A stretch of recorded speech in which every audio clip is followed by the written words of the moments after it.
whenever the market seems to get too volatile, things start to stabilize. Whenever the market seems to be too stable, things start to get really volatile. That's what's going on today. We see the market get really unstable recently, and then now we're seeing some stabilization and then some green kick in today. You can see that BAIG is up about 31%. So if it's at the top, it's at 31%. That only means BigBear AI is up 15%. Let's take a look at the stock.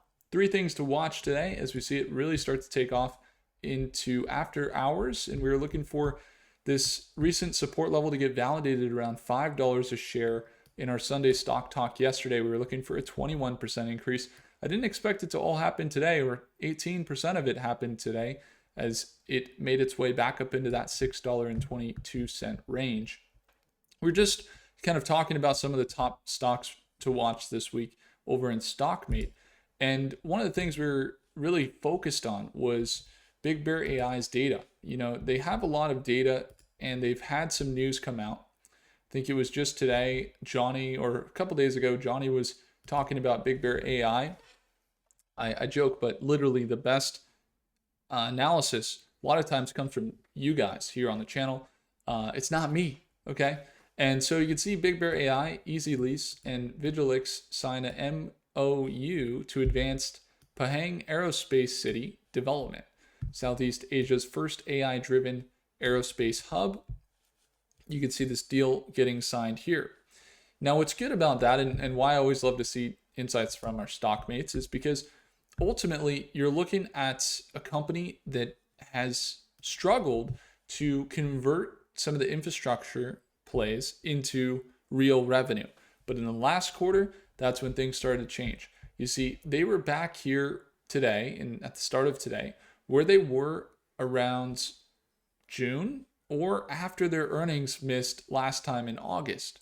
And today, we see them at that level make a really nice recovery as their infrastructure continues to increase. We can take a look at some of their financials, and you can see that there's a reason that they've had more revenue in this last quarter, and they beat their earnings. Now, they're still flat year over year in revenue, but if you look at them, you see, okay, net income was positive this last quarter. Balance sheet jumped to $900 million. So those are things that indicate growth. If you're looking at a stock and you see more liabilities than assets, that's not good. In this case, they look good. They have lots of assets. If you're looking at a stock and they have negative net income and things are not reflecting some of their deals that they've been getting, then that's not good. In this case, that hasn't been the case, as they have seen some of their financials improve over the last quarter.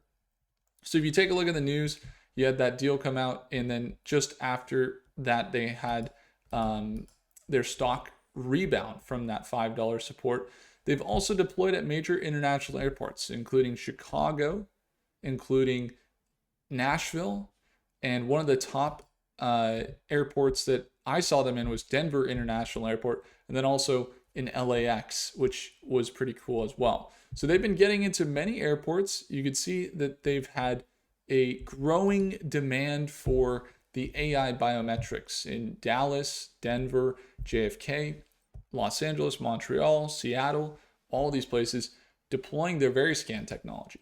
Now, their Variscan technology hasn't generated much revenue, but they've had a lot of contracts. So you're looking for not just the contracts, you're looking for the revenue. And it's not always encouraging, but you can see their AI-driven biometric matching service here. It's a vision technology that uses AI to identify different threats in the people coming in and out of the US or in and out of the ports. And it has a facial recognition software that is deployed at not just airports, but directly with the third-party companies, or like Delta, direct to the airlines. And so that could bring us to some of our recent searches. So BigBear AI has really struggled again to back up all of these recent contracts with real revenue. And we still see the revenue kind of flat. And you got to take into account that while that's happening, they had a massive acquisition. They acquired a new AI company for $250 million. And they also have the World Cup and the Olympics coming up, which they have been talking about for quite some time as they prepare. So the targets right now, if they're holding around this $5 to $7 range, they bounced the $5 level we were looking for. They're up to the $6 range. Tomorrow's a big day. If we see more volatility, most stocks sell off, something like that. Maybe you see a correction back down into this $5 support. But, we were talking about Symbotic yesterday, and we really like the robotic market, and they're up 20%. We really like the data center markets in the and the AI markets in defense, and they're really having a nice recovery after some of the sell-offs that we saw last week.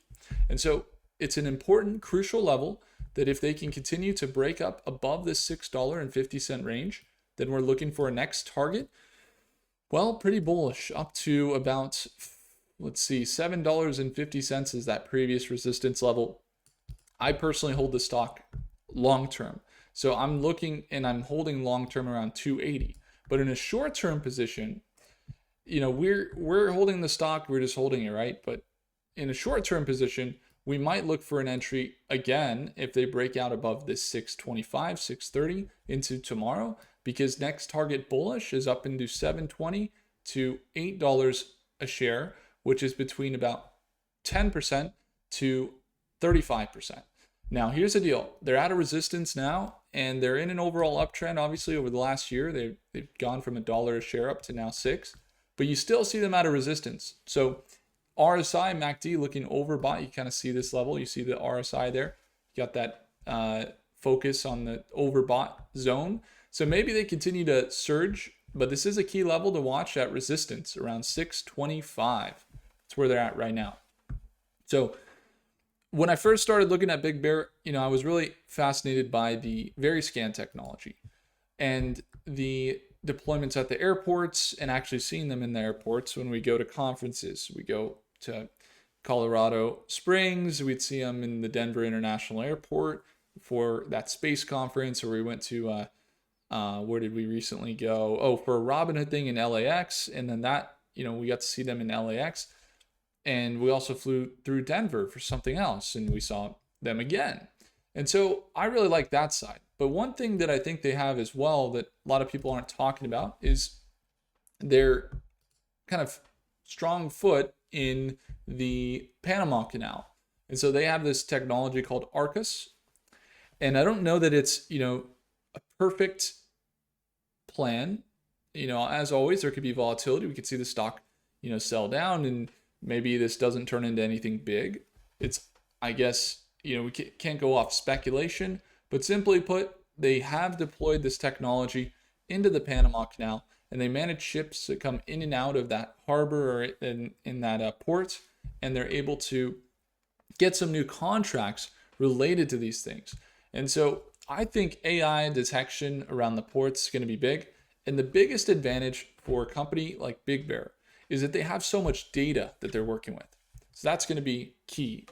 Now, we're going to be watching these levels, see if an opportunity presents itself above 625, but it's already good to see that 20% increase over the last day or so. So that's great.